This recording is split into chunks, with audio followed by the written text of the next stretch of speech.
Hey everybody, it's Danny Rukin, the Daring Vegan, and back at the homestead in Portland after having gone to the Women's March in Los Angeles.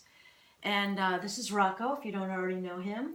He didn't come with me this time, but he is a Los Angeles boy because that's where he was born and raised and where we met. And he rescued me there. Anyway, I wanted to talk about my experience and as well as, So I made my sign here in Portland, and it's a little bit tattered. It's been in my suitcase and on planes, trains, and automobiles, and buses. And what it says is one struggle, one fight, human freedom, animal rights, choose compassion, go vegan. Go vegan, go vegan. And that's what I want to talk about just for a few minutes. I just want to talk about, I went to the march specifically to be a voice for the animals. That's why I went. And I knew there was going to be a few other people there for the animals, but we ended up not being able to meet up because it was massive. It was over 700,000 people. And the great thing, it was fantastic. The great thing is that there was, it wasn't just women. It was just like tons of men, just diversity on every level, ages and everything. And, but there wasn't, in the whole time I was there, and I was there from early in the morning until later in the afternoon, the whole day, when it was dispersed and dispersing. And even though I knew there were a few other people, and I mean just a handful of other people there for the animals, I was the only person that I saw the whole day with something that was vegan or animal rights. And I had it, I was holding it up like this above my head all day, got a great shoulder workout. And for the most part, when people would see it, they just sort of like look at it and then look away. And I want to talk about that part because the whole purpose of, being a human being is the idea is to be unified because, we're in this together. We're in this whole, shebang together, life and being on the planet and being human and being here for such a short time.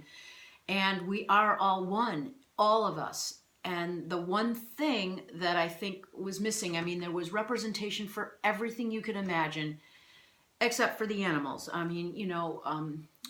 Racism, sexism, homophobia, xenophobia, representing, people who are physically challenged and mentally challenged, and ageism, all the things that, you can think of for human rights and civil rights.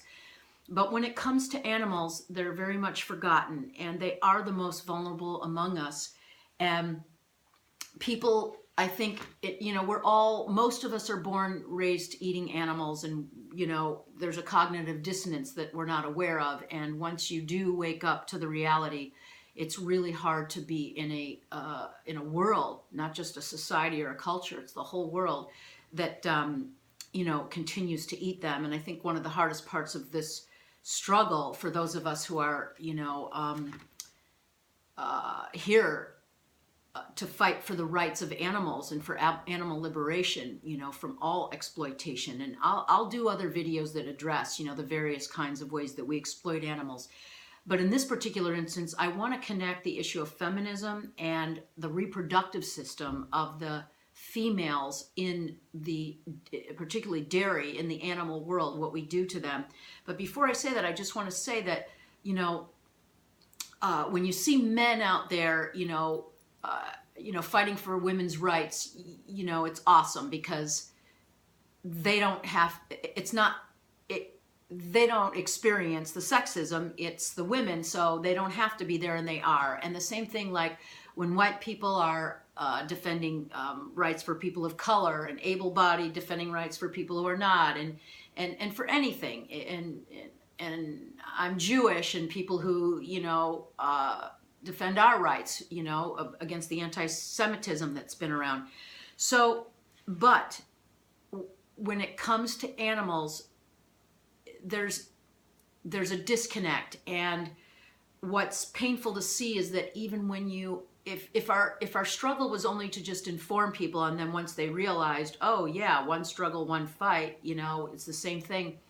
But the hard part is when you inform feminists, they either don't want to be informed, or even though they are informed, they continue to eat the dead flesh and the secretions and byproducts of animals. So just a quick explanation of what has to happen to animals, to cows mostly for dairy. There's other animals that we use for dairy, but we have to completely exploit their reproductive system for us to get dairy. So we are the only species that steals the milk of another species. You know, cow's milk is for baby calves, but we take it. And the purpose of cow's milk is to get a 65-pound baby newborn calf to get to over 700-pound heifer in the shortest amount of time. And if you look around with all the obesity out there, you want to consider that, it's to become a heifer.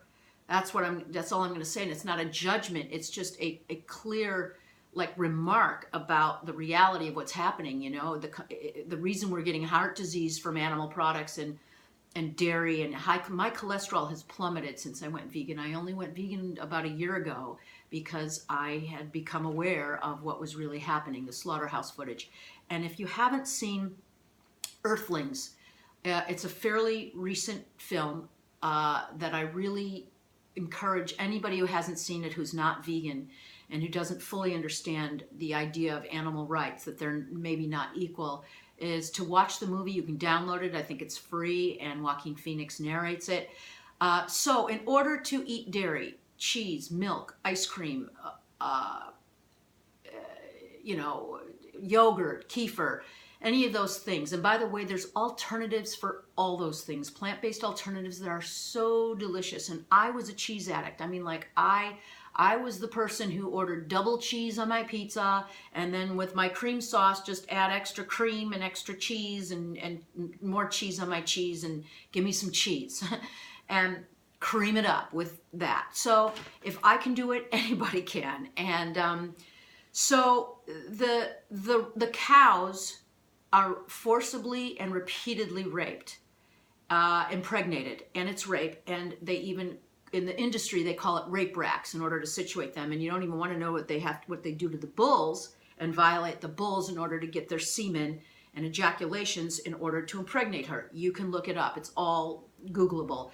But so they're forcibly and repeatedly impregnated against their will, so that they can have the calf, and she holds the calf for 9 months, just like human women do, and then she has to go through the suffering of when she births the calf. It's taken away from her right away because now she's lactating, and they put her on milk machines so that we can steal that calf's milk.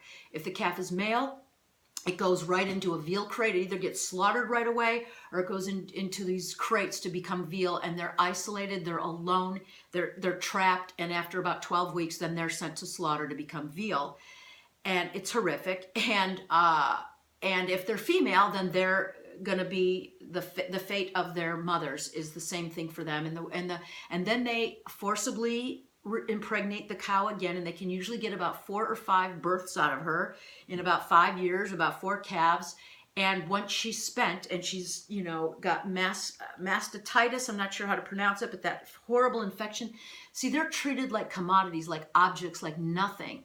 And so they don't get any, they don't get any relief from their pain and suffering. Why would they? We put them through so much. So why would the meat and dairy industry is a $125 billion a year industry, and we kill over 60, 70 billion animals a year. And that's for another video. I'd like to make different videos on different subjects. But as you can see, if you're a feminist and if you're a woman who believes in equal rights for women, then you want to consider that, how are you able, once you become aware of the reality of what's happening to the reproductive system of animals, you want to really check in with yourself to understand how are you able to continue to eat the animals, and knowing what you know. And it's also a very patriarchal system, the oppression of the animals by a male-dominated society. And there's no blame. This is a system that we've been born into, but it's got to stop. And what better than people who are fighting for social justice, equal rights, and women's rights, and women who are feminists, who know what it's like to be oppressed. So this issue is really not about who's being oppressed. It's about the fact that there is oppression. And as human beings, we're the ones inflicting the suffering. They feel pain, fear. They're sentient beings just like us. They have families. We separate them from their families. They have pain, fear, pleasure, loneliness, happiness, joy. Everything that we feel, they go through, and we traumatize them. And then we're ingesting that trauma and that rape and all that toxicity, all that cruelty and violence into our bodies. So I want you to consider, Alice Walker once said that the animals of this world exist for their own reasons, and that just like women were not made for men, and people of color, black people, are not made for white people, created for white people. The same is true, that animals were not put on this earth for us to exploit them. And that's the concept of speciesism, which I'll talk about in another video as well. Oh, there's my little baby. Hey, Rocco, do you want to come say hi to everybody before we say? I'm just going to, oh my God, I'm just going to do this. He'll get a treat for this. You want to say hi to everybody?